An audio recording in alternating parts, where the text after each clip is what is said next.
All right. It's a very, very special subscriber Sunday. Two reasons. One, if you see it right there, we hit 5,000 subs. It was an artificial sort of milestone, but if you don't create these milestones, what happens? You just keep working and working and working. I can attest to that. That's currently one of my big problems. I won't stop and smell the roses, even though I understand just how important it is to do that. So it's one of the things I'm learning to do as I get older. Speaking of getting older, this is the first Subscriber Sunday after my birthday, August 4th, the best day of the world.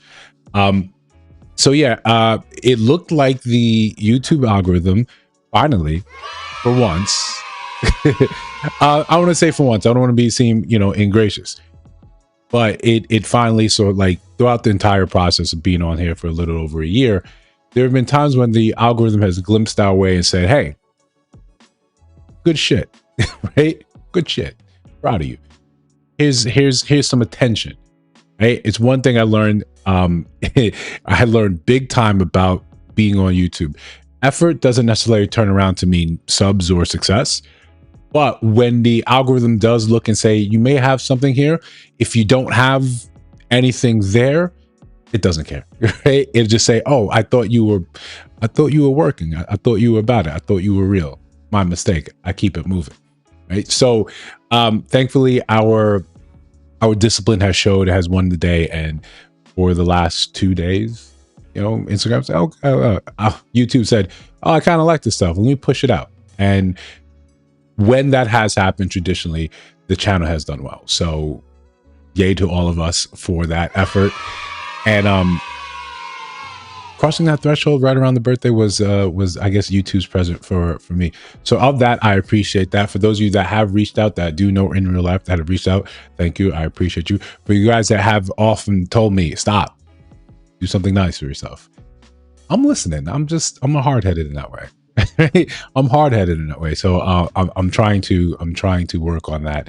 It's on the list. The list is about a mile long. We've got new forms of content that I'm trying out, that I've had some fun sort of creating, that I'm still trying to find a place for that. I'm even toying with the idea of creating a second page for something additional, but that would not detract from this page.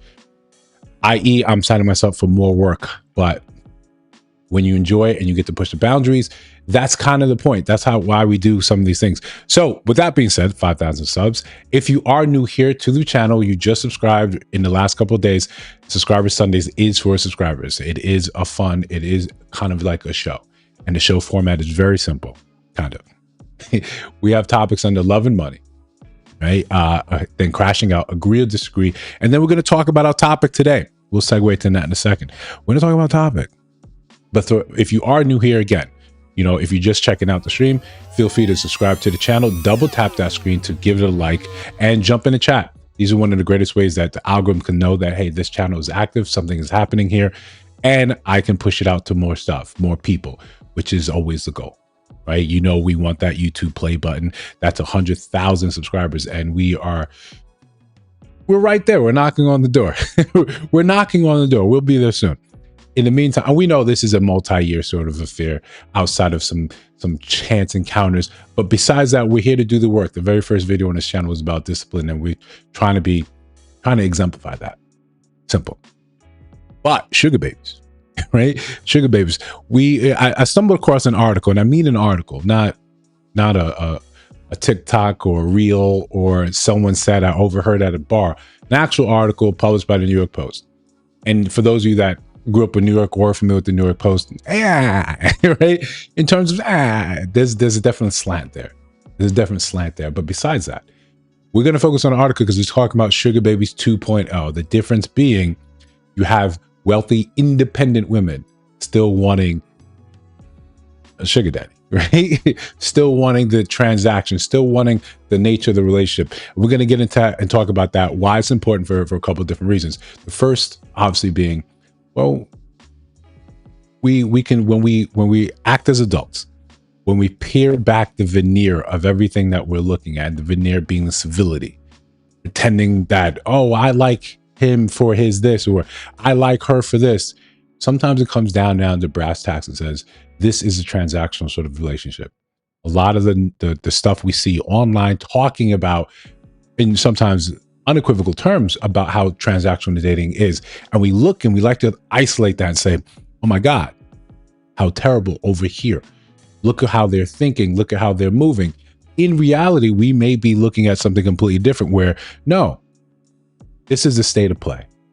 This is how people actually interact. This is how people think about things right here and now. This is who they are. So if we're getting to the point where we start to understand that transactional dating just may be the wave, may be the new thing, and how are we coming to that conclusion? Very simple. When mainstream media starts to adopt and propagate a lot of these ideas, this is their attempt to normalize it. This is their attempt to make it seem, oh, it's okay. What I mean by that, let me give you an example. Feet, right? For those of us about my age, remember when you liking feet was not normal. That wasn't normal. Like, oh my God, you getting off on feet, you paying for pictures of feet was not normal. It was still happening. It was still in the drag somewhere out there. It wasn't mainstream. Last week, we talked about the difference between culture and counterculture. And over time, counterculture, parts of that become absorbed into the culture. You liking feet's part of that, right? Congratulations, right? Feeding history. What we're seeing now is a normalization of, well, basically transactional dating. When we try to make it seem okay, and part of that is because we want to make it seem empowering, right? In the name of that, we sometimes charge forward throughout time, making history, making mistakes, ignoring what is going to be the response to something like that. We know nature absorbs a vacuum. So we'll get to talk about that and what that means for the rest of us over time if the New York Post is being prophetic. Right? Besides that, as we do the stream, as we go through the show, we have to go the prepared videos, and we'll talk about different things here and there. If there's something pressing in the chat or something that is sometimes more important, right? If someone has an issue, something they just want to get off their chest, it's essentially what the page is about. We're here to support each other, and sometimes that can come out in strange, funny, anecdotal ways, but that's what we're here for. So if we take the time to sometimes get sidetracked, that's fine, right? This is what Subscriber in the Sunday is about. You had a conversation with you about selling feedbacks and groceries. Go up again. Yeah, right? If it gets a little more expensive, you got to do what you got to do. Price of eggs cannot outpace my ability to afford them, right? Can't do that. Encore goes, come up. Yeah. Hit the theme music. Love and money.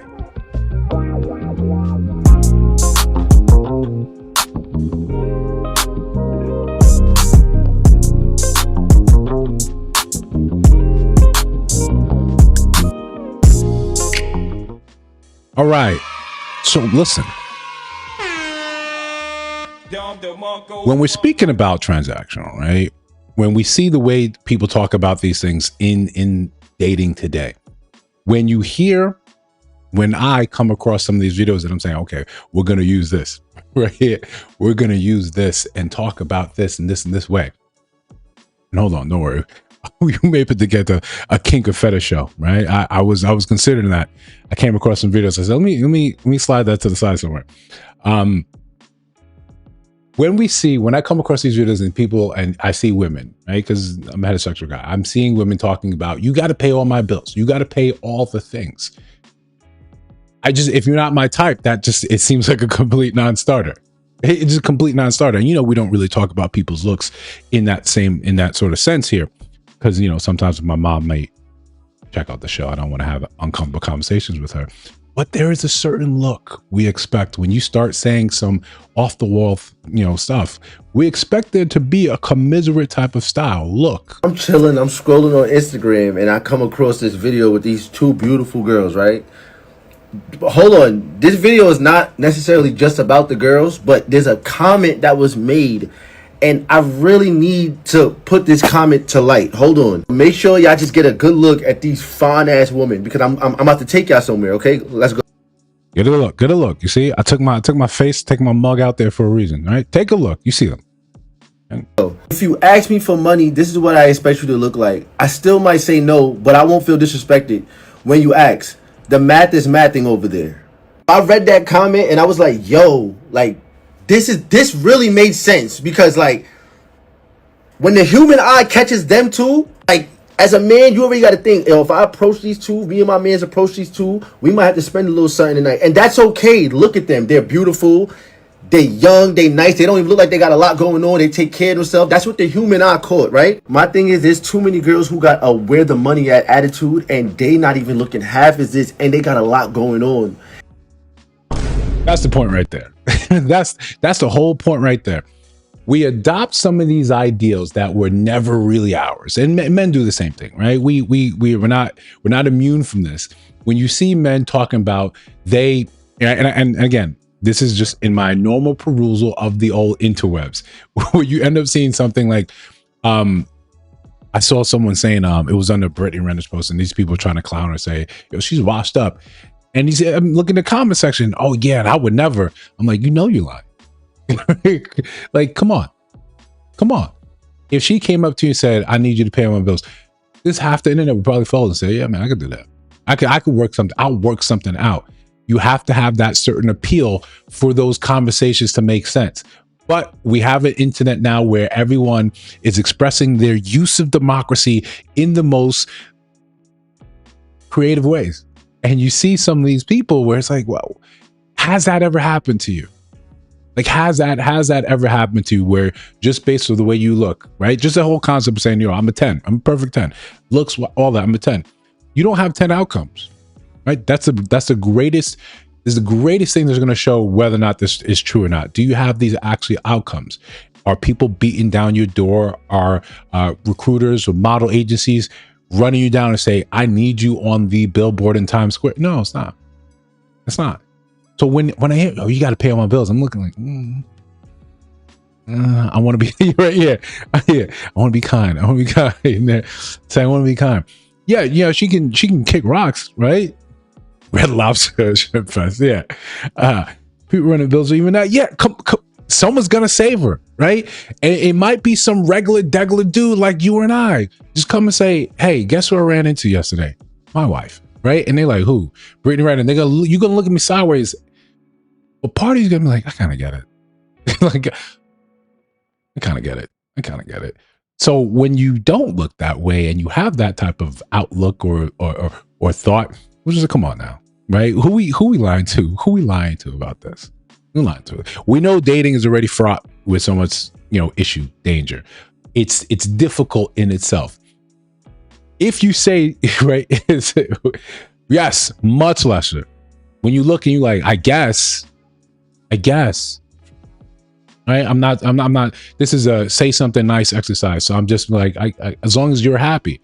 Women do the same thing. They show you, one of your friends show you, oh, this is my man I've been talking to. They're like, oh, as long as you're happy, you know exactly what that means. Listen, if you got something against Brittany, I'm not gonna hold you.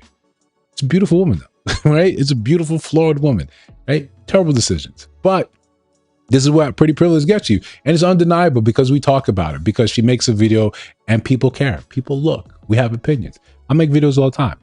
Very little people have opinions about them. very, very, very little. But what we know about dating, how you have to sometimes be very careful about what you say. And one of our favorite TikTok dating shows, we got the complete example. We know talking to women is fraught with danger. By danger, I mean, if you say the wrong thing, you put the wrong combination of words together, you're out. You're out. Pack it up. Right? One of those words we understand now. It's one word that women use for us that men, we do not have the ability to use for them. Zesty. I don't think you can make that work in a form of compliment to a woman. You can see in real time how it goes. In y'all own ways. All y'all beautiful in your own ways. Let me put that on real facts. Z just got that zestiness in her, that fire that hit you with that. That zesty. That's the. I'm trying to see where he was trying to go with that, but zesty is just not synonymous with a lot of A lot of proper connotations, right? It's not The wrong word. Right, That's the wait, she wrong got that word. zestiness in her? Yeah, What? that's the wrong word, right? That's What word did you mean? Yeah, that's the wrong word. But that I ain't laughing. fire, I think she knew what I meant. I think she knew. I don't think we knew what you meant. What the hell you mean she got that zestiness in her? Man, not zesty. Like that's the wrong word to say. That's the wrong word to say. But she has a lot of motion.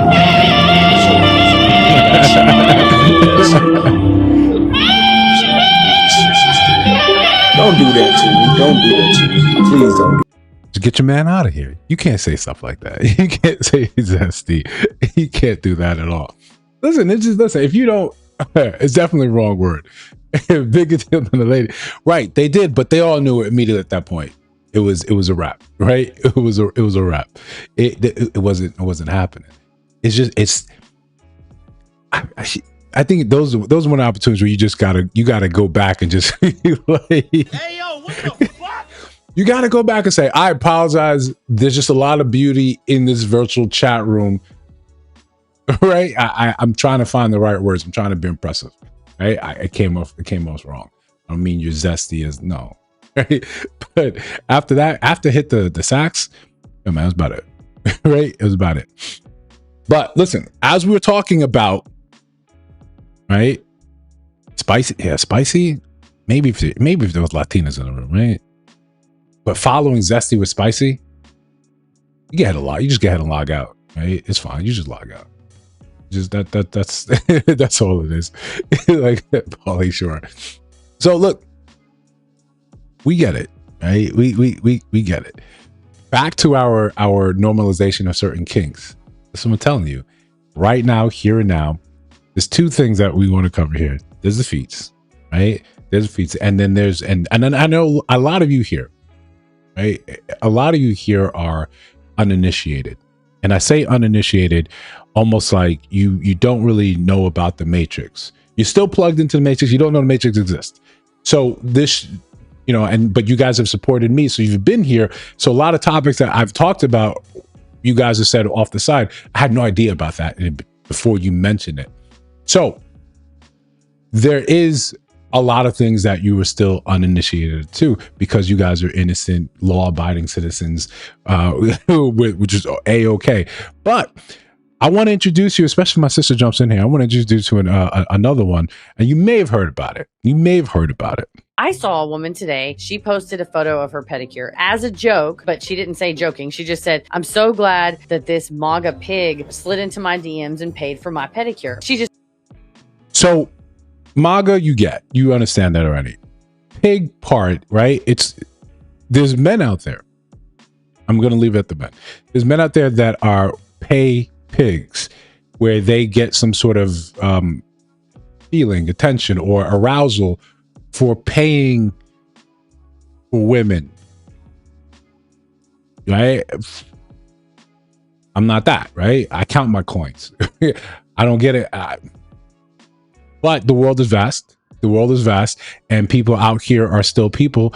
So if you're looking to pay for eggs, kind of said it as a bit. She said she started getting DMs that were like, I'm a MAGA pig. Can I pay for your pedicure? Can I pay? And she said, if you're legit, send me $20. And they would say, well, where should I send it? And she's like, now it's double for asking. And she would say Venmo, and they would Venmo her $40.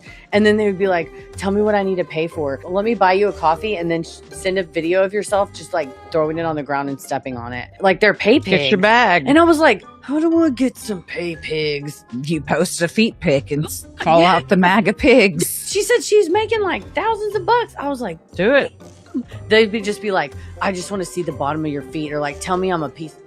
Because I'll do that for free. Right. I am doing that for free, so I'd like to get paid for it. Exactly. I said, at no point is she nice to these people. No, I don't think that's what they're looking for. Yeah, MAGA, they want it.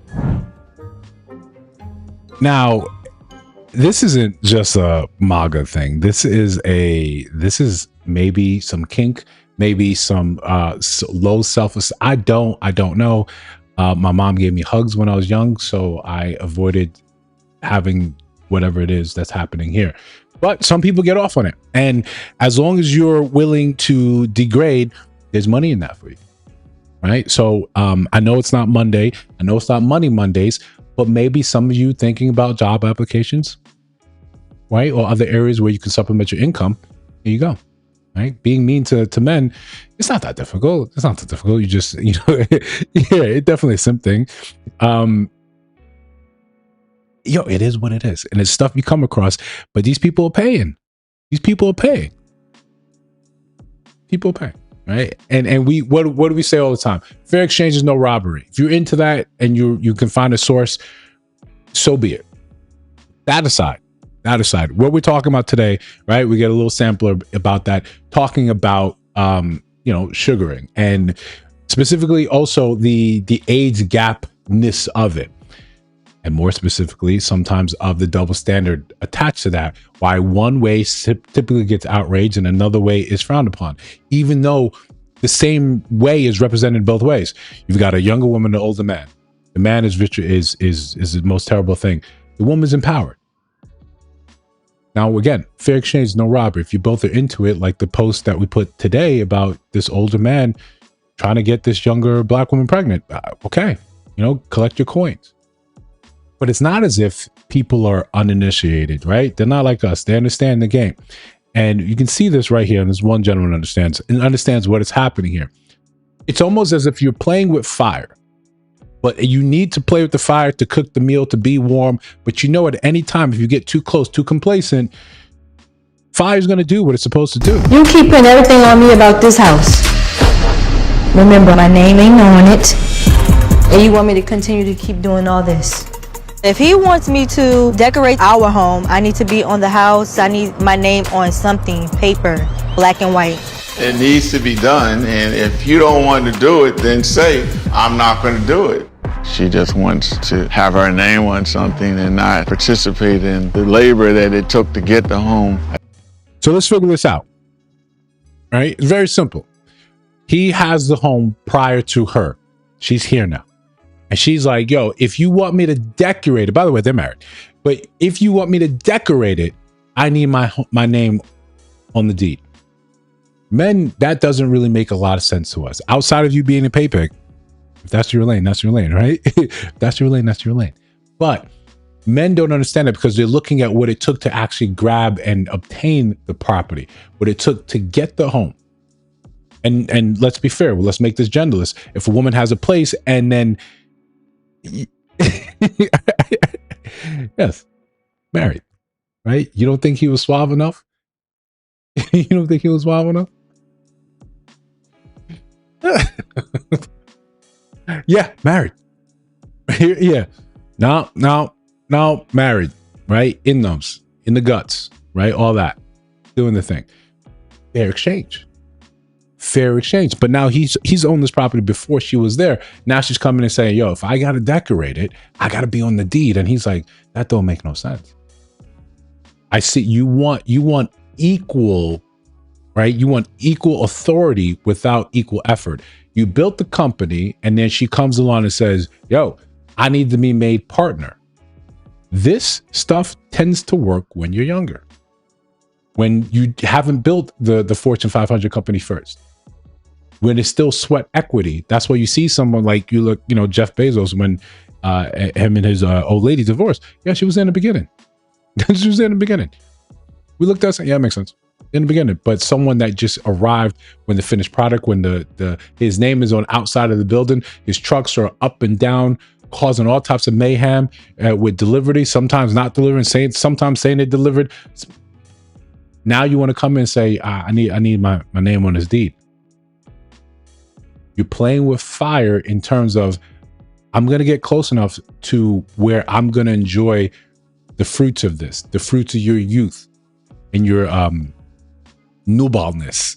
I'm going to enjoy that while withholding as much as I can. So it's at some points and junctures, I think when we're very clear, you're here because there's monetary gain for you from a younger woman. He's there because otherwise there's no other way I can get someone like you. You don't generally fall in love with men at this age. There's not a lot that you're looking at me that I can actually sit here and teach you. You understand the difference from someone being 40 that still looks youthful, that still has time on the clock. But when you're ready at that advanced age, what is happening here? We get it. We understand it. But sometimes you got to be a little more subtle. You can't be so overt about, you've got to earn that spot on the deed rather than demanding it. But there should be classes out here for this. Over here, I'm going to decorate this house and it's going to cost you. It's going to cost you. Right? It seems absolutely ridiculous. Give me one. Shout to Blair. You think you can sneak in? You think you're sneaking? I didn't see you. Again, if you guys are new here, this is our 5,000 subscriber, celebration. We crossed that milestone handily. We crossed that milestone handily. Shot up from like 48, 50, and then it just kept going. So we're thankful, right? And we'll wait the next time the algorithm blesses us with a look, a wink, or a nod. But that being said, there's more, right? There's more show. So if you are new in the wings here, subscribe to the channel. Yeah, as soon as you put on a deed, yeah, I'm out, right? I'm out. Now you're tasting antifreeze. You say, why is this iced tea is a little sweeter than usual, right? Oh, I put you on a will. If anyone, me and my mom, I love our relationship. One of the shows that we end up watching a lot is Snapped. Snapped. We were watching the same time, her place, my place, watching Snapped, and every time. And Snapped is about, it's usually the wife, girlfriend, killing the husband. It's about when women doing bad things like that. And it's usually the first sign, she increases your life insurance policy. Right? You went from no life insurance policy to a $4 million life insurance policy. 3 months later, you were dead. Right? 3 months later, you were dead. And she was somewhere with her boyfriend. And before you're in the ground, she's already, talking to the insurance company. I need that payout. I need that payout. Yes, the moment you're on the deed, sir. Right? At our advanced gentleman friend, the moment you're on the deed, that's it. Right? Game over. Yeah. Yeah. Sebastian Cork's lunch break. Yeah, listen, you know what this is. As long as, listen, if you go in there with the understanding, I'm going to give you, you're paying for priority, priority. If I'm available on, or if you want to see me on Friday, I already have plans, you get priority. I'll cancel plans with old dude. And then you have men in those relationships, in these sugar baby relationships, you have the man saying, I'm going to pay. And she takes that money, she funds her boyfriend's lifestyle. They all know about it. Right? But I never ever believe the story. Oh, he's just paying for the company. We don't have sex. Stop lying. Stop lying. We're adults here, right? We're all adults here. Let's be real. Yeah, man, we did it. Listen, and there's the we, right? There's the people that have been here that's supporting. Back when there was, the first live stream and the first goofy live stream where it didn't really work out in the last segment, and each iteration that we've had since then, try to do more, try to make it's not self-made, right? It's not self-made. Your attention, I keep saying, is ultra valuable. Something that I think society likes to downgrade, likes to downplay. It matters. You guys being here, it matters. So again, it's always a thank you. It's always a thank you. Yeah, listen, okay. We're cool. I want you because you're young. You want me because I can enrich you monetarily. As we play this game, because we're playing the game, so there's winners and losers. How do I win? How do you win? Do you simply accompany me to the rest of my life till I die, and then, well, whatever left is yours? That's the deal. But can you do it to the point enough where, one, you make me believe that the love is real, right? You fool me. Don't make it just like, oh, it's Friday night. I'm bringing home Kevin. I'm bringing home Ray, and we're in the second bedroom, or you're in the second bedroom. You just hear us going at it. No, it's now this game being played where we know it at any moment's notice, as long as this is advantageous with both of us, then we continue. But like most relationships, it becomes like this unspoken rule. She's just playing it wrong. She's playing it loud, right? Stuff like that. You never want it to be loud. You want it to be understood. Yeah. Yeah. Watched a lot of Snap when I was around them, but that's okay. Yeah. Listen, Snap will teach you. Snap will teach you. And the story is just like this. There's an older man, right? He's a doctor, well-established, surgeon, all this. She's a young mama too, but she's still hot. He's like, he will leave his established family. He will divorce his wife that's been there through thick and thin, and boom. It'll be, you know, they'll get married, they'll have a whirlwind, then everyone around saying she's no good for you. Boom, you're dead. And they're looking at the ex-wife, and she's like,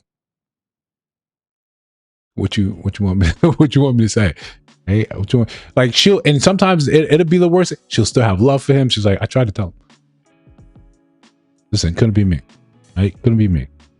But let's see how this man takes it. I think that's a far-fetched idea to think that I'm going to put her name on any deed to this house, or for that matter, any will. I'm a little disappointed. So you can do a better job? Well, let's do a faster job. You real slow when it comes to putting my name on the house. I had people tell me I shouldn't have married this man. Married. I invested my whole life, and I'm looking for something in return. I need the return, not love, not love. F that. That's noise. That's not. I need the money, right? I need them. As long as you guys are cool and upfront about it, but the way you're trying to play it, you should come to my class, right? You should come to my class to tell you how to actually get this thing done. This way you're doing it, that this ain't it, right? this is a little too in your face for it to actually be effective. But there are ways, there's strategies. We can find that out. Former coworker of mine started calling me a work husband. Openly in front of others. Yeah, for years. And I was, yeah. You didn't volunteer, yeah, but you got inducted. Nonetheless, you got inducted, right? You got inducted. And, and let the spouse, let the boyfriend come up there to some function. You guys are out, some after work, maybe, happy hour. Oh, this is my work. No, no. Right? No, that's how you find yourself pressed, right? But listen, this works both ways. Sugaring, right, is down to whom actually has the sugar, right? I'm begging, right? I'm begging. It's not as if that their sugar mamas don't exist, right? It's not so much as it's just a one-way street. He who has the gold makes the rules. Looking for sugar babies. That's Were you correct. looking for 2 sugar babies, or it just happened that you liked both of them? It just so happened that I liked both of them. I was looking for one. I can have 2, and then more or less like a backup plan if one incidentally was not available. There's a backup plan there. This is not your first go round with this. No, it's not. I've been using it now for about 5 years. But 5 years, right? If you got the money, if you got the money on, we can make this thing happen. it's the first time that I've been brought in court. How is it that you selected not 1 but 2 of them? Zoom meetings. I met with both gentlemen. They answered all my questions. Requirements. It's similar to a job interview. What are your goals? How their mind, how they think, their behaviors. Let me ask you this.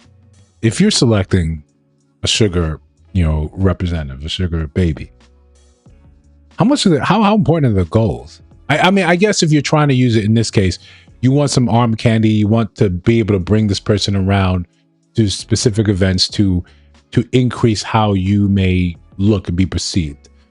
Well, one of my good friends, he was used as that, not like sugar baby, but this woman, she was high up in this job, right? And she found out that her husband was cheating on her with someone else also in the company. So she met him and she was like, perfect, right? So she took him to places, paraded him around, put him in the spot to be seen. So I guess at that point, when you need to be able to hold your conversations, you need to know if someone can actually cater to you in the right ways to accomplish your goal. So I can see the interview process. Is full of life, a lot of fun. And so that's what attracted me to selecting him. All right. And then, of course, Carl being seasoned, he would be the ideal match for the more upscale things and events that I need accompanied with me. So the arrangement was that you would receive $1,000 a week, you would receive $500 a week. So Now, okay, prices. $1,000 a week. So she's paying these gentlemen together $6,000, right? $6,000, right? $6,000 a month. She's got that. So she's got bread. She's got extra just to say this is the companionship and the availability. if you got the money, right? And this is if we're all upfront and open about it, then you can't really hate on it, right? Basically, you're walking away with $4,000 a month, and you're walking away with $2,000 a month. That's why I've been doing it for years. What did you have to do for this $1,000 a month? She wants us to be there for her emotionally. So if she calls me, I'm answering within 5 minutes, and that's in there. If she needs to change stuff, it's a 24-hour notice. Like, we're there for her. We're at her beck and call. Is this worth it? Right? Right. Nice looking for a cougar, right? Well, when they're in court, because we're a litigious society. We're a litigious society. On call. On call, holidays. 24/7. Like a worker. Does this involve sex? No. Lying. Lying. I gotta say that. It doesn't. That would be illegal. It would be illegal because it'd be prostitution. Yes. Haha. Right. It gotta be implicit. And tell me, don't look like the judge is taking notes. Just emotions. Why are they suing you? If you look at the contract towards the end on page 1, it clearly states that sugar babies shall not go anywhere without my knowledge first. Well, not anywhere, anything pertaining to a date. On Valentine's. So now we get to the nitty gritty. We're here for you for your emotions, for your emotional need. When you call, we answer. We're available. But it seems like there's also a level of control. I want to have the structures of an actual relationship where you are accountable to me. Me, that's how I read it. You can't do anything pertaining to dates without my consent, with my know-how, my say-so. So I can't just be available to you and have an entire different life on the side. Then that $4,000 a month doesn't really seem like enough. And again, when I was young and broke, yeah, that's probably a different story. But now I'm giving you a lot.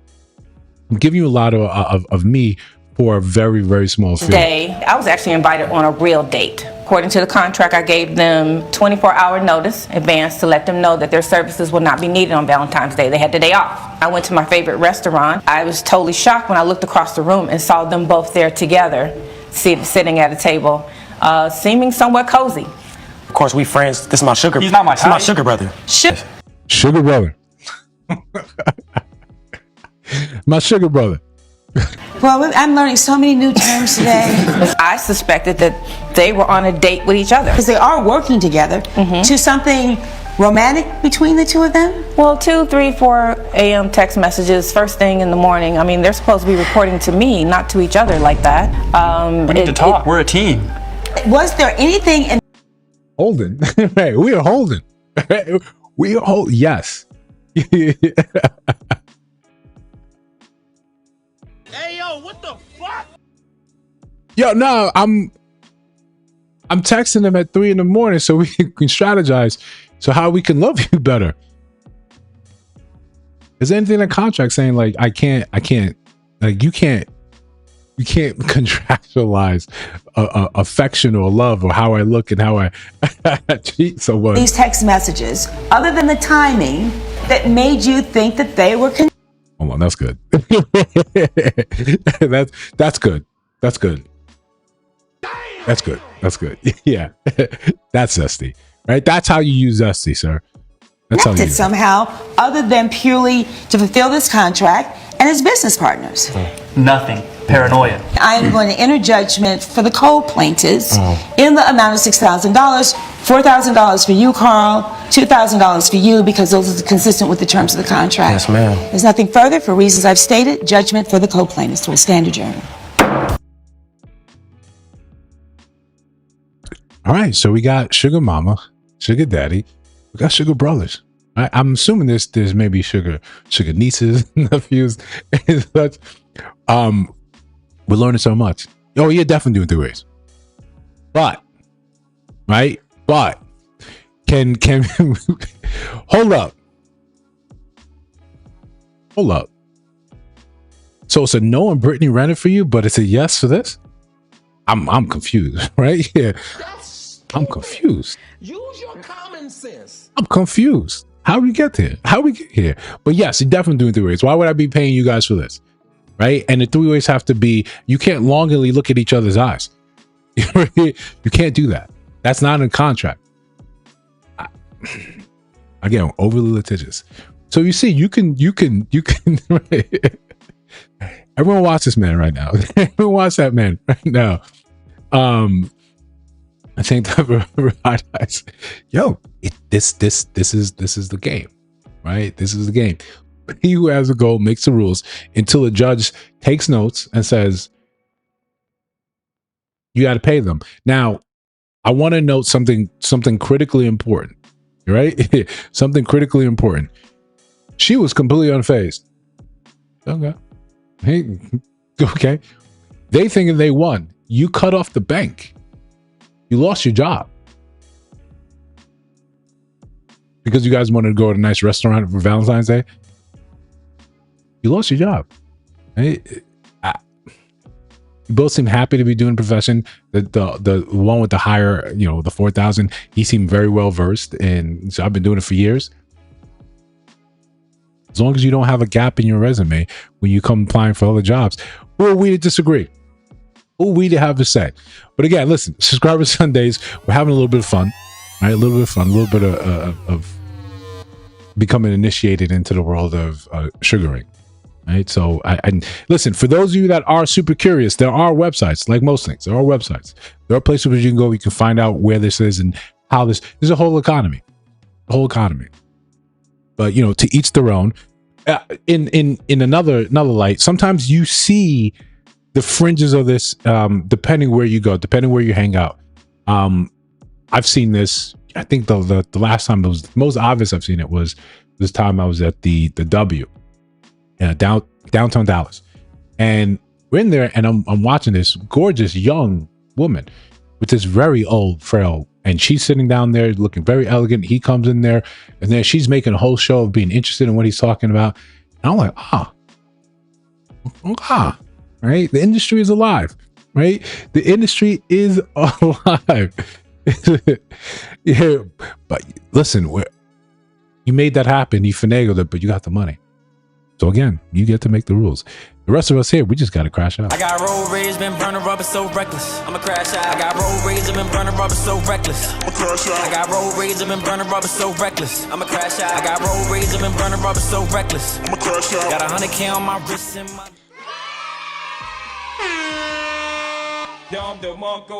All right. Listen. So last week on a last stream, we gave an example of how you're actually supposed to talk to men, right? That soft sort of daddy, that type of talk.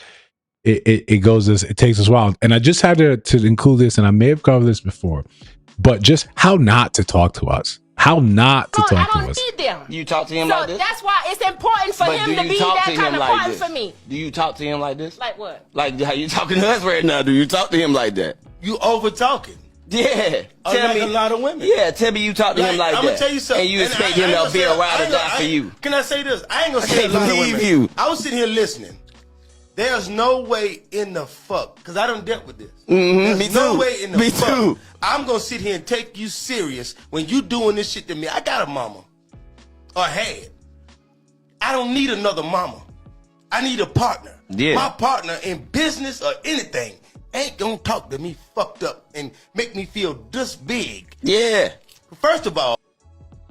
Yeah, it was smooth, right? It was smooth. I want to touch on something you said earlier. I'm glad you went in like that. I want to touch on something you just said a few minutes ago. We're getting here. Yeah. We're getting here. First of all, I don't want y'all to think that by me bringing that up, I'm talking down on my man. I'm using it as an example because I know that's how a nigga would do. A nigga would take the slightest little thing you say and try to make like I'm trying to belittle my man in front of here. No, that's not what I'm doing. What I am doing though is making sure you understand that when a woman has a vision and a plan for where she want to go in her life, she don't need a man telling her, oh no, you don't need to go on stage. She can do it in the inside voice. She don't need to go on stage. She can talk in the inside voice. Yeah, what's wrong with the regular voice? She can talk in the regular voice. When a man talk loud, he's confident. No, when a woman talk loud, no. She's when a woman talk loud, she's just loud. Yeah, because you know why? Because the women ain't supposed to talk like that. So can I finish? You're right. Fuck both of y'all if y'all think that I'm up here being some type of way because I don't need neither one of y'all for shit, and you're not gonna sit up here and talk condescending to me either. Because yes, I am a strong woman, I am a empowered woman, and I don't take shit off of no nigga. I don't give a fuck if he my daddy, my brother, my man, or the nigga sitting next to me on stage. I don't give a fuck. Listen, this is a question that you said. Why you mad at us for that? It's just hard to watch. It's just hard to watch. I've had examples of this or scenarios of this where I've been around people talking like this, specifically a woman. She wasn't directing at me, but not specifically at me, but it was with every guy that in that vicinity. I just left. Everyone else is sitting there chuckling, smiling. I'm like, I'm unaccustomed to be talking to this way. I don't let pretty women talk to me like this. It's not happening. You make it seem like, yo, this is cool, this is right. No. I had a friend, to her point, right? To her point. I had a friend. We were friends at the time. And she was telling me about this business she was trying to start, this catering business. Right? And I like to think I'm an entrepreneur, I'm a businessman. I have a head for business. You give me ideas, and I'm telling her about the startup costs being too high. She's still going with this contract she has to do to cater a funeral. And it's a pittance. And you got to make 3-course meals with a pittance. I said, you don't have the actual materials. You don't have the Bunsen burners. You don't have the trays, all that. You just gave your car back to the dealer because you needed to downsize. You lost it on the job. I said, a lot of this doesn't make sense. You need to make sure that you calculate what your actual rate is, because right now it's all being eaten up into just getting the food, then getting the materials, and then getting transportation. And she got mad at me. I said, don't worry about it. Don't worry about it. I'm sitting here trying to say, you're mad at me, you're yelling at me, you're trying to ask me, oh, are you gonna help? Hey, don't worry about it. Haven't talked to her since. Right? Haven't talked to her since, just like that. That's always gonna be my strategy. I just walk away from stuff like that. It's not for me. If this is your bag, this is your normal, go for it. Not me. It's right. Yeah. Yo, she definitely got hands. She's definitely got hands. The thing is, you're looking around like the threat is in the room with you. If words are enough to get you that amped, that agitated, that has nothing to do with your actual life, your actual relationship, your actual you. Imagine when you have to talk about something that is poignant, that is important, that does matter. We're going to go straight hands? I can't say it. Yeah. And this is the dangerous point right here. You only do that. We're our most awful to people we know won't leave us, that we think won't leave us. The minute you can say the right set of words, you can put these things together, and this will be the end of us in its entirety. Sometimes that's the sort of Damocles you need to have over your head, saying, I still need to conduct myself well. I had a bad day, I had a bad month, I had a bad year, but with you have nothing to do with that. I'm just mad. If I put that on you, then you should be able to say, cool, I'm not dealing with this anymore. Sometimes when we let go of that idea, we are just awful. We're just shitty people. Yeah. I just want to fight. Yeah. Or exos. Yeah. Hurt people, attack. Yeah. Absolutely. And that just can't be. Right. That just can't be. But to strategically place these in proper order, to liven things up a bit, reasons why you knew it was over with that dude. Right. Most childish reason you cut off a man. He came to my house, looked around and said, I can get used to this. He said his thoughts out loud. Wow. He said his thoughts out loud. This. Some of y'all doing really nice. Some of y'all are doing really nice. You guys should be proud of the successes you guys have been you guys actually had. Now you get with a bum. It's oh yeah. Oh yeah, money back. That's scary. That's scary. He called me high maintenance because I wanted him to get sober for his son. Travis, stop drinking. Oh, you're too high maintenance. Yeah, you're chatting. This is my lifestyle. This is who I am. This is my lifestyle. His friend was wearing a turtleneck. Not him, his friend. Yeah. If you're gonna be so sometimes, yeah, a little crazy. Your friend went on a turtleneck. Listen, a turtleneck has a good place, especially at the back of for like a book jacket for an author. Turtleneck is where it is. Right? Turtleneck is where it is. Don't sleep on a turtleneck. But we know sometimes there's stuff that's being said that makes absolutely no sense. One of those things that we talk about in these spaces a lot is some of your choice in baby daddies, right? Listen, and we always understand there's more nuance to a lot of these subjects and a lot of these conversations. We're not painting with a wide brush. But when you let us know your reasoning why, and then we all have to just say, he was like, every girl that he ever got pregnant always got abortion, that he really wants somebody that he can love and a child on his own. So now, me feeling sorry for people all the time, I'm like, oh my God. I'm stuck between a rock and a hard place.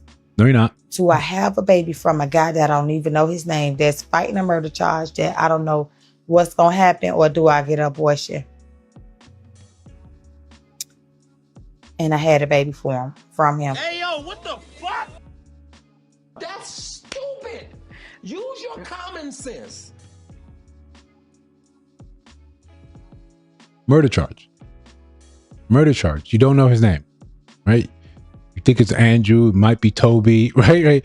Might be Tom. You're not really sure. Spider-Man reference. You're not really sure who he is. Everyone else already did this to me, so you're thinking just because I'm nice. What are we supposed to do with that?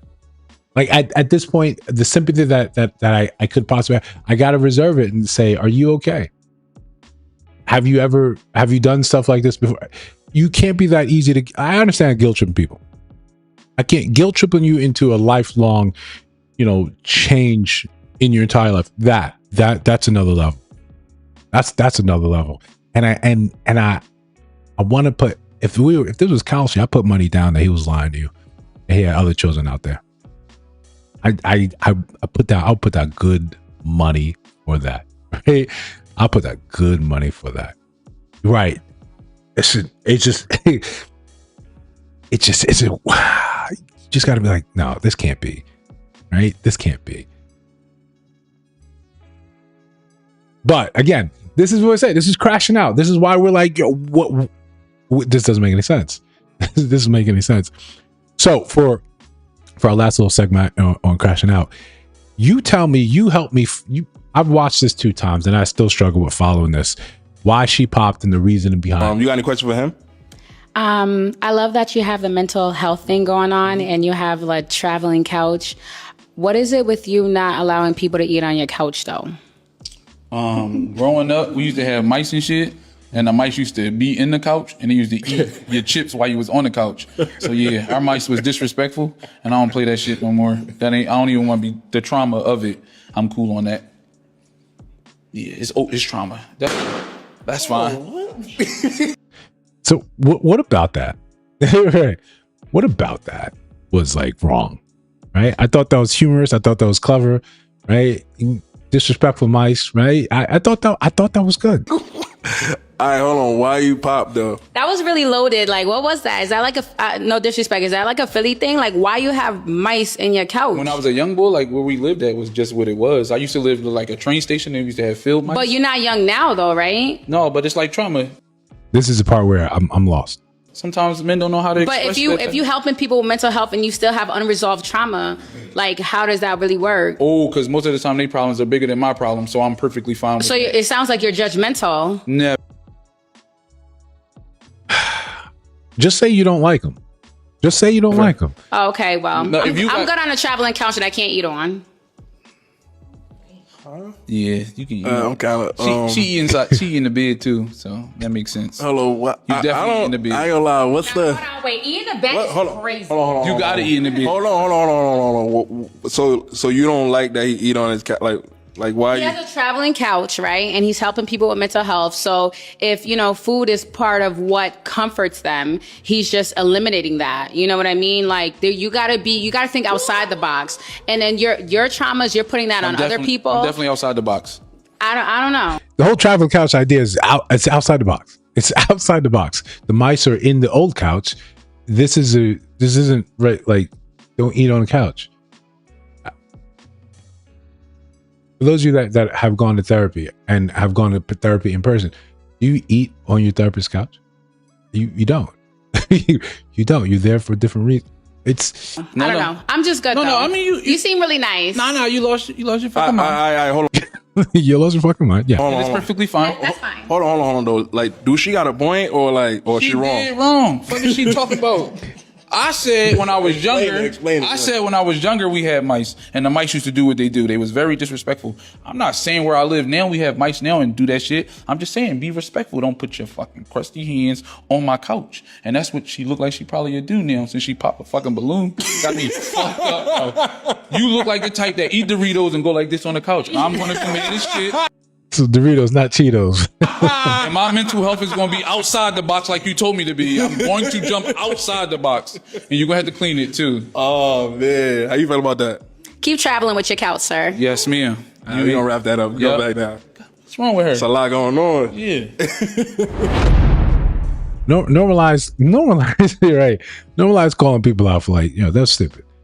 I know sometimes we think that we have a grasp on psychology and the terms, and we can be psychologists and therapists on our own.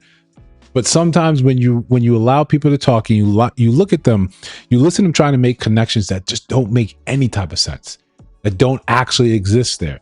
You reveal a lot more about you. Or you could simply say, hey, I'm a pop, not really interested. I was curious about a couple of things, but this is not really my speed.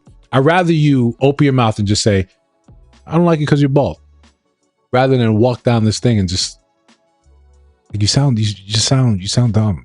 It's okay not to, right? Yeah, it's okay not to just be like, I'm not into it. That's me though. That's me. You guys, of course, you're always allowed to agree or disagree.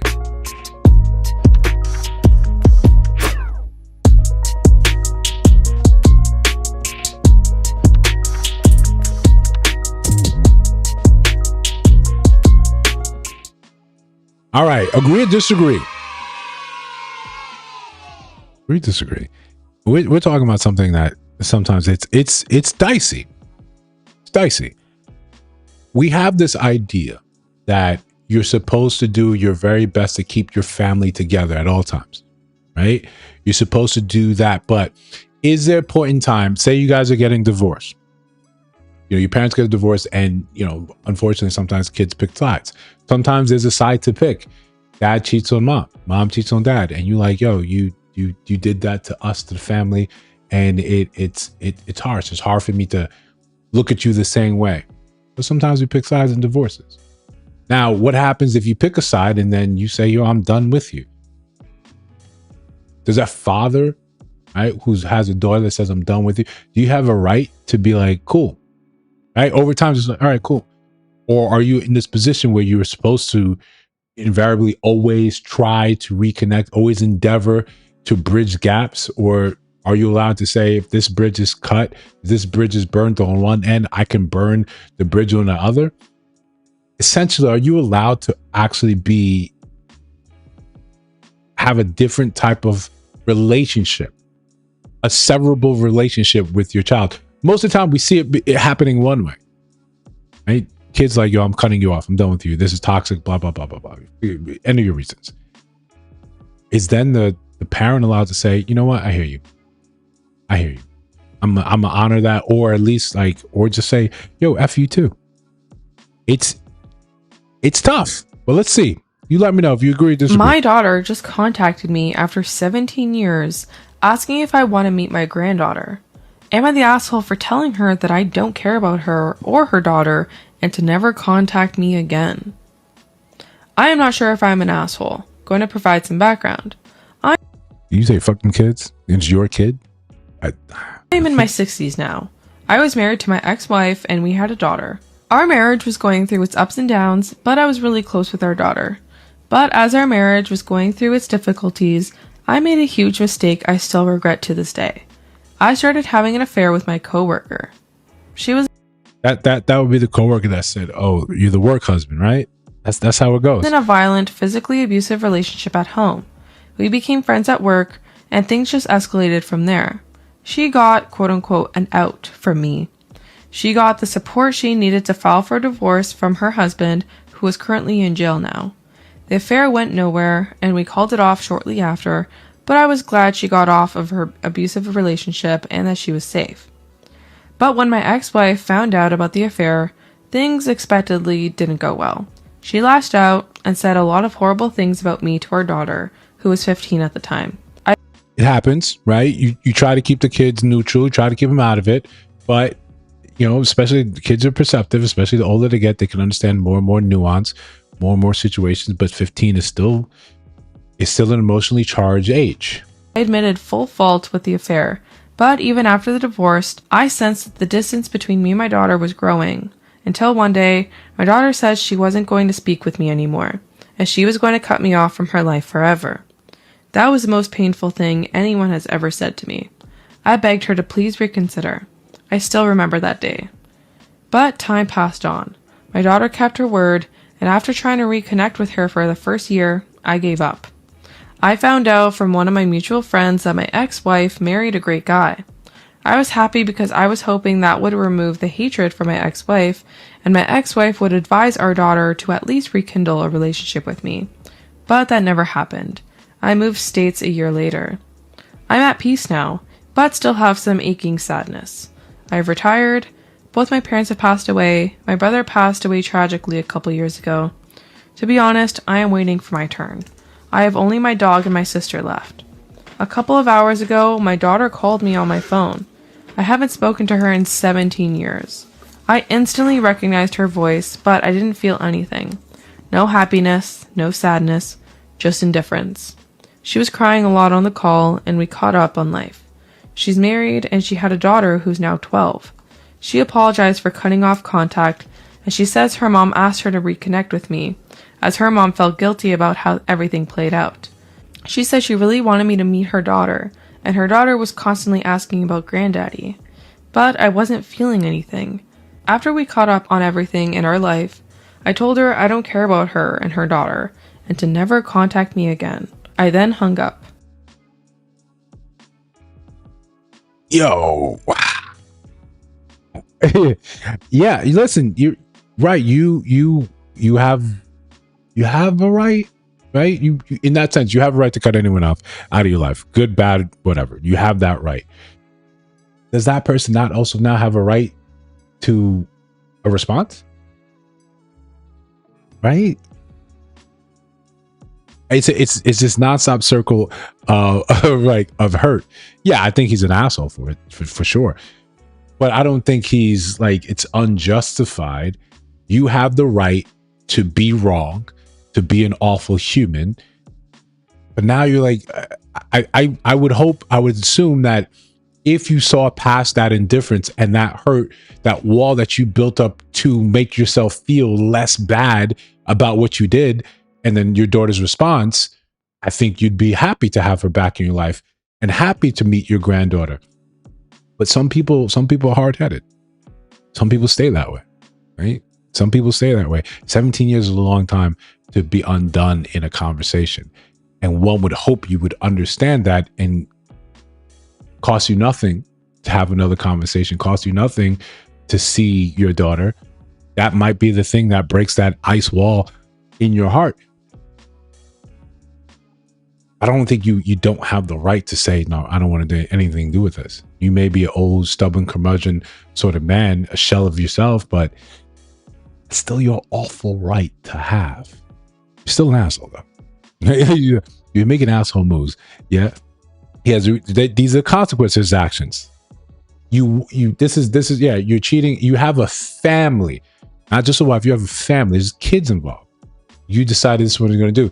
When you cheat like that, you're cheating on the family, right? Not just the wife. You're on a family. So look how it turned out. You are reaping what you sow, and then it sort of gives you the indication that this is someone that cannot get around his own hurt, the way he's feeling. So the easiest way, now that you're alone, when everyone else around you is saying, all right, my time on the planet is over.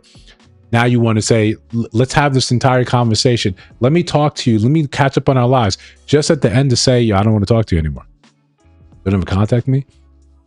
Why pick up the phone? Why have the long drawn out conversation? Sometimes you just at that point you want to hurt other people, and to me that's definitely born of spite, right? Definitely born of spite. Awful. I think we all can agree here. Yeah, man, you did something terrible. It was like terrible. Am I the asshole for telling? It was fucking terrible. So yeah, we got one. I think we get that one. Let's move on to the main event, main topic.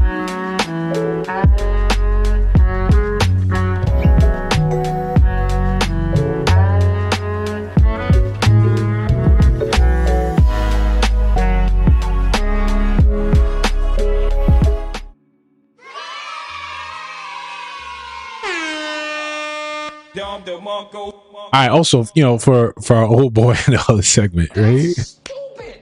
Use your common sense. Let's be clear about that one. Yeah, yeah. You didn't have to do all that. But look, again, main topic. What we're talking about is sugaring. We got a little introduction into it. I think we all have started the initiation process. We understand what we're talking about here. I'm going to pay you for X, right? Usually an older individual to a younger individual. This way we can say, okay, this is what we agree to. This emotional connection, which usually involves bumping uglies. Let's all be adults. Let's all be reasonable and understand this is definitely part of the conversation. Otherwise, we can just be friends. And I can avoid paying you, and you can avoid pretending that you care about me. We can just be friends. But why would have this place where we would be friends? We don't really have the same interests. We're not really from the same time periods at all. You don't know anything about the Thundercats. You don't know anything about Mumra, how he terrorized Third Earth. You don't know any of these important things that are critical to my life. You don't know how treacherous Starscream is. None of this makes sense to you. You don't know about Centurions. You don't know about Power Extreme. You don't know nothing about nothing. And when you give me your references, I guess, right? Maybe. Right here. Maybe. So, what ends up happening here, when we look at it, the larger society, we have dating and we have dating pools. And sometimes it helps to think about dating pools as separate actual pools. In one pool, we have certain rules. In the other pool, we have others. In the largest pool is around where you find us, the vanillas, the uninitiated, the people without the extreme kinks. This is where we are. You may be BDSM. That's a pool over there.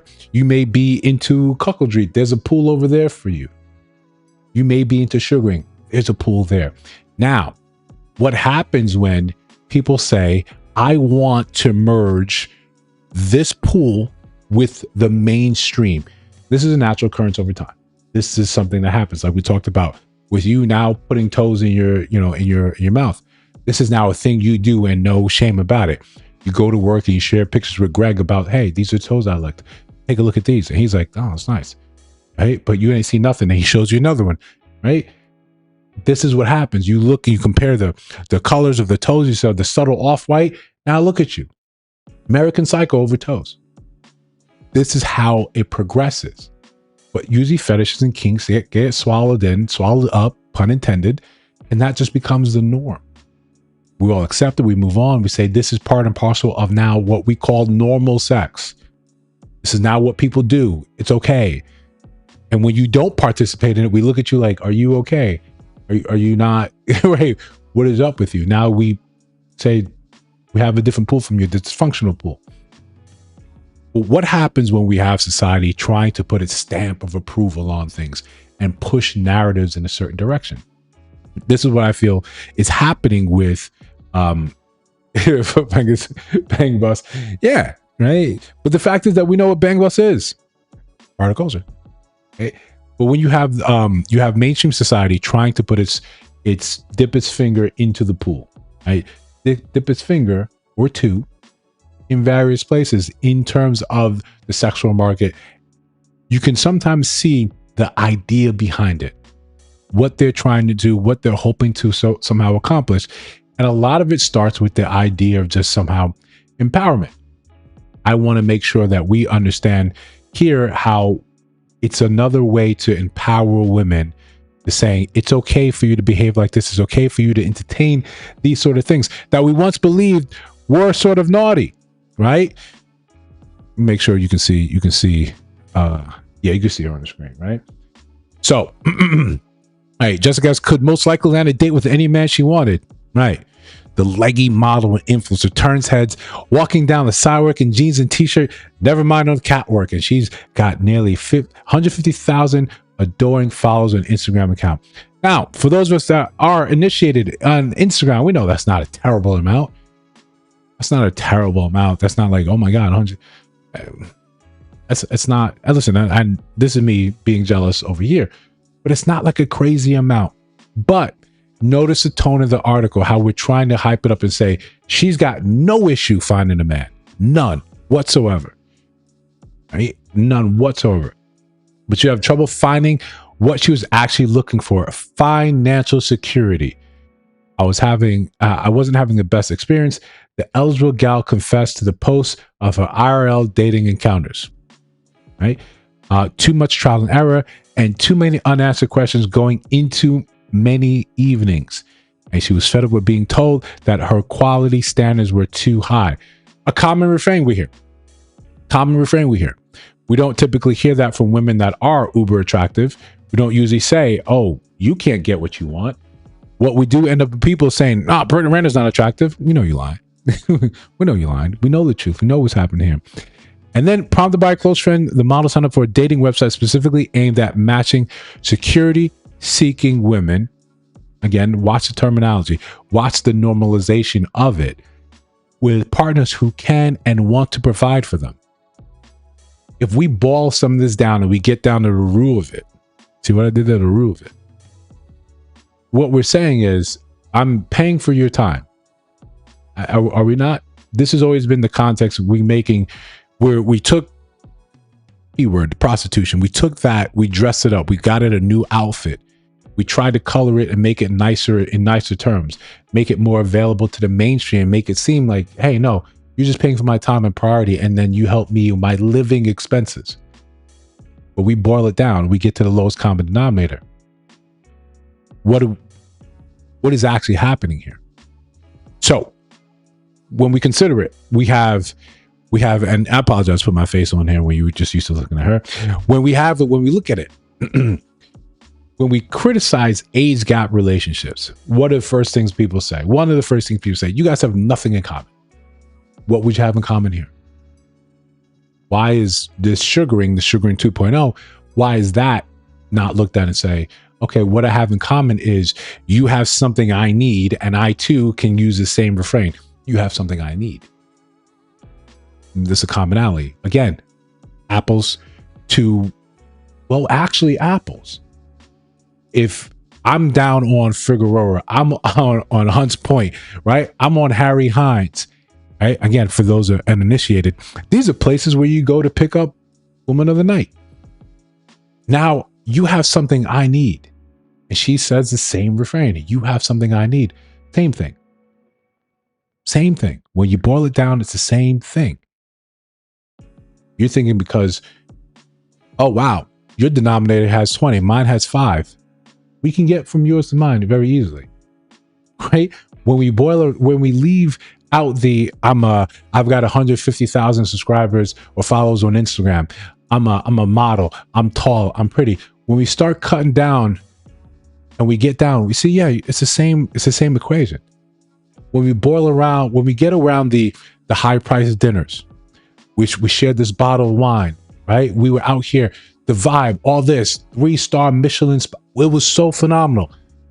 We end up in the same place, horizontal.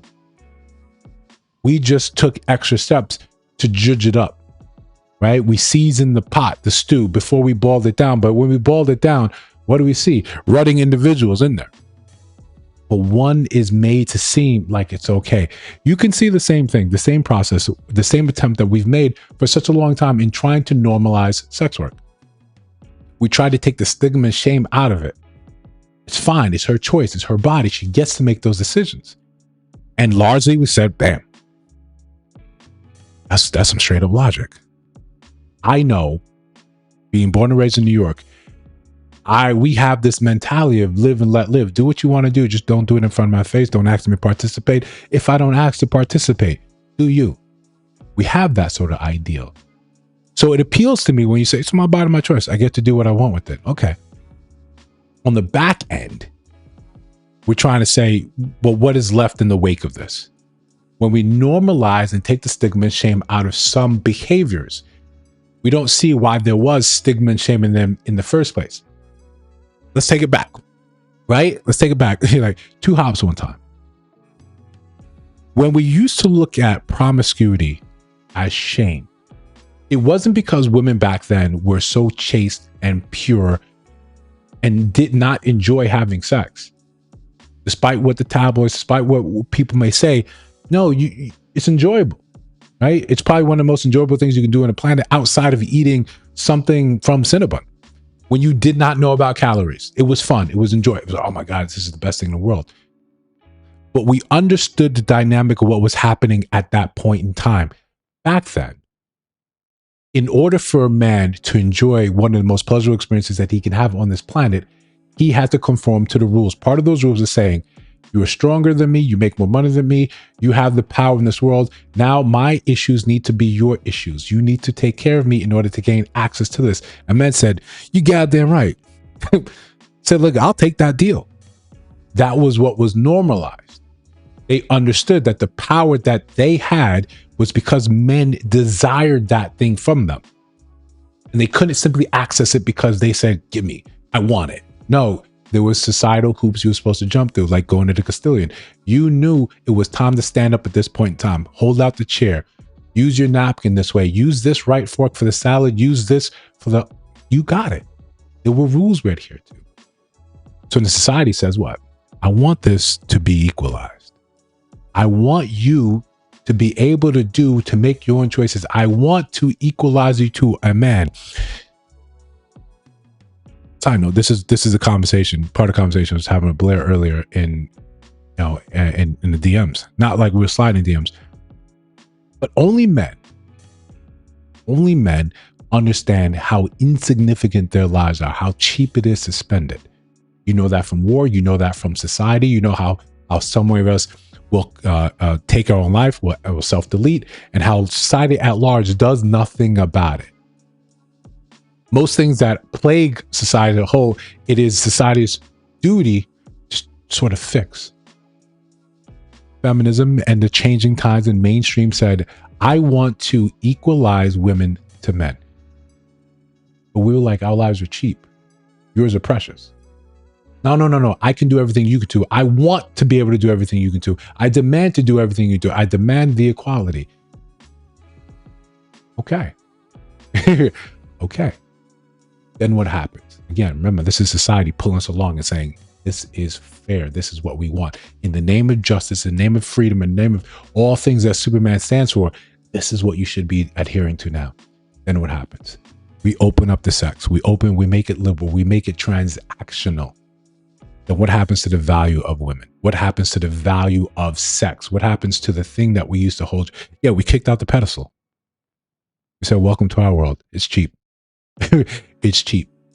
Everything that you've got going on with you that we love, that we praise, that we held dear, now is cheap. And you set the terms. I don't have to love you, have access to you. I don't have to change your life. I don't have to take you from your father's home and have somewhere to put you, a home to build for you. I don't have to do any of that. In the name of access, in the name of being free, we've destroyed that social sort of fabric. What we're doing right now with the sugaring and the sugar babies 2.0 and the post and mainstream media is still all of the same. You need to be an independent woman so you can have your own money. And then you need to now go find a man that is on your level. Okay. Men on your level in that sense, in terms of your beauty, tend to be older, more refined, because it takes time for you to do these things. So, but you shouldn't do that age gap. No, you shouldn't do it. No, we don't like that. But now society's saying we might have to like that. We might have to say, this is okay. This is the way to actually make things happen. We're not having enough babies. We're not coupling enough. We're not having enough sex.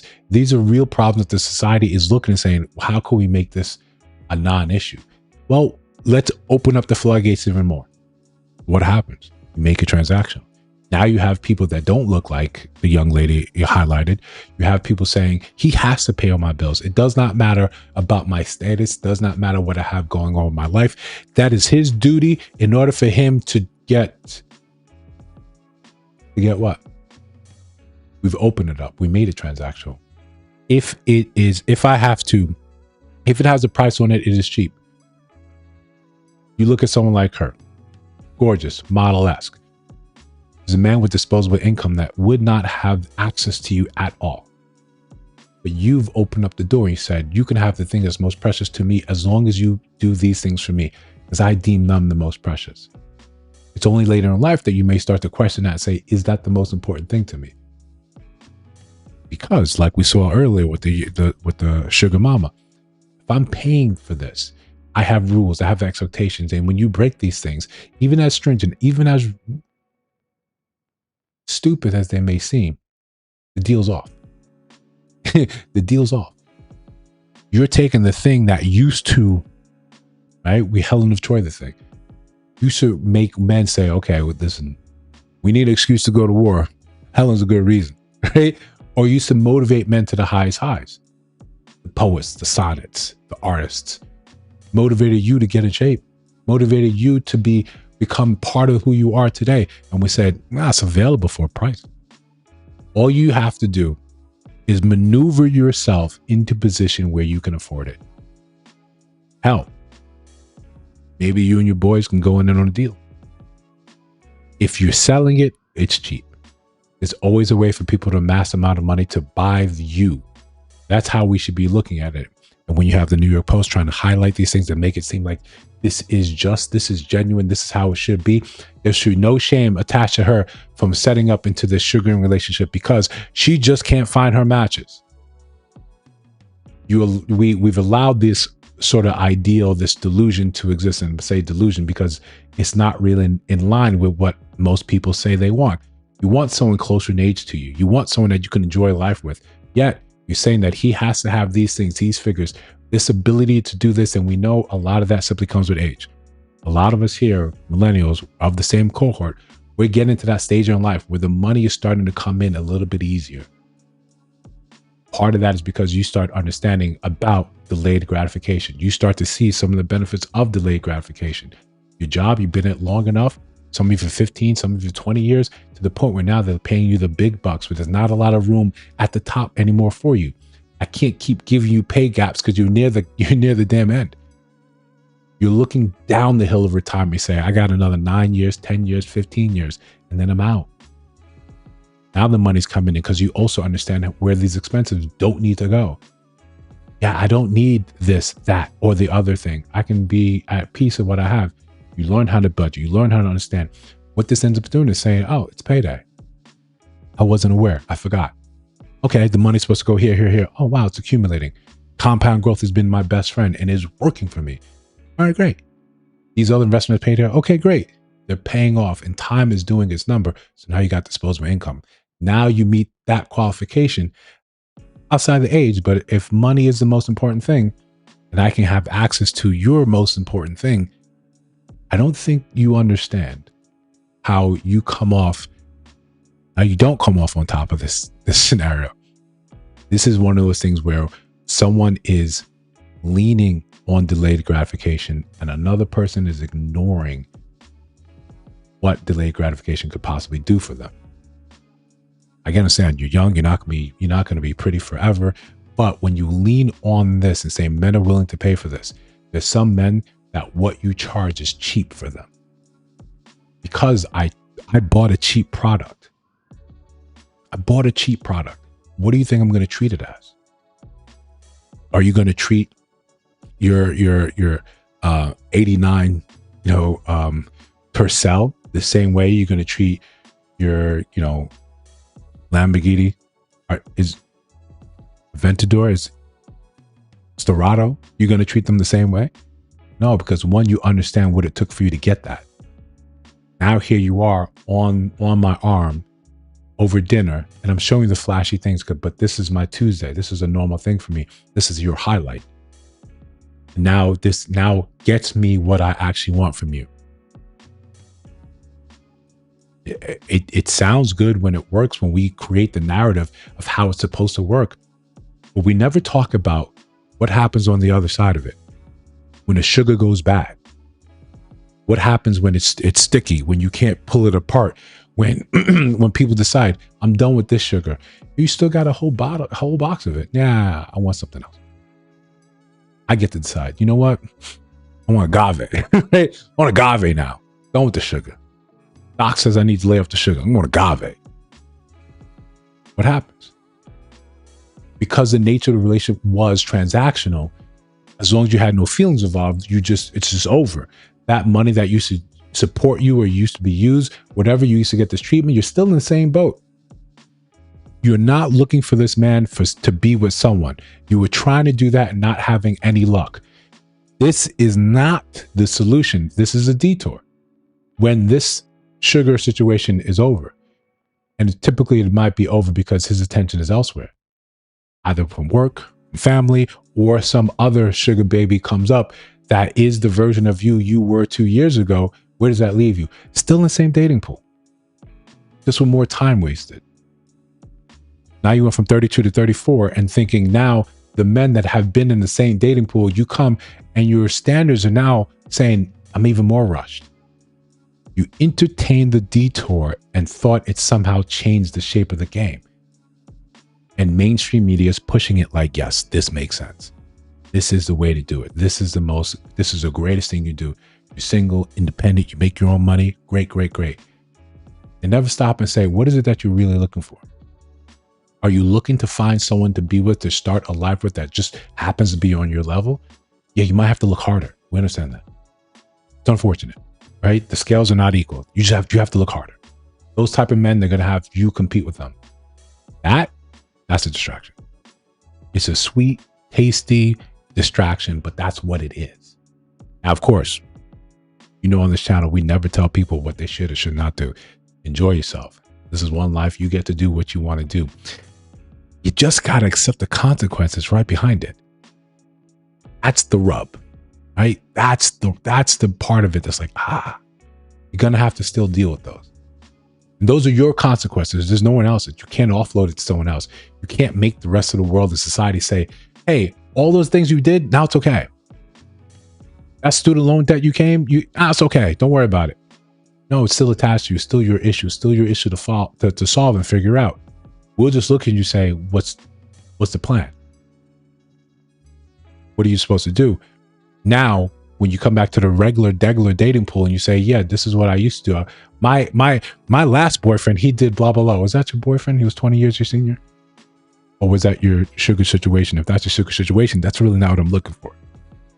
I don't want to be with someone that has that expectation that I'm simply supposed to pay for their presence. Otherwise, I'd be in that pool. I think that makes sense. All we have to do is just kind of wait and see and let a lot of this play out. But then we get the conversation with a lot of older women saying, I wish I knew better. No one told me. Yeah, no, society's not really invested in telling you the truth. We're invested in make you feel good, make you feel content, make you feel complacent. Men, they tell some, no, you gotta get better. If you want any of these things, you gotta get better. That's always gonna be the man's conversation. Yeah, get better. Life sucks, get better. I get better. That's always gonna be a lot in life. I don't care about anything else, any nuance, anything else. Get better. That's it. It sucks. You can create little pockets where you care about each other, where you can talk about these things, but by and large, the conversation is always going to be get better. When we make these allowances for women and make some of the stuff that they're trying to say and do okay, then society does you the greatest disservice. It leaves you alone and says, good luck.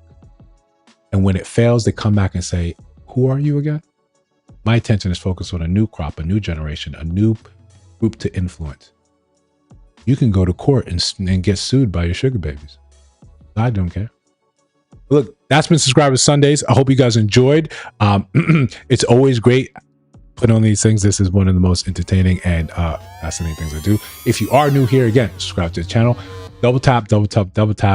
And for those of you guys that routinely join these live streams, thank you. Like I said before, your attention is valuable, and I'm honored that you share it here with me.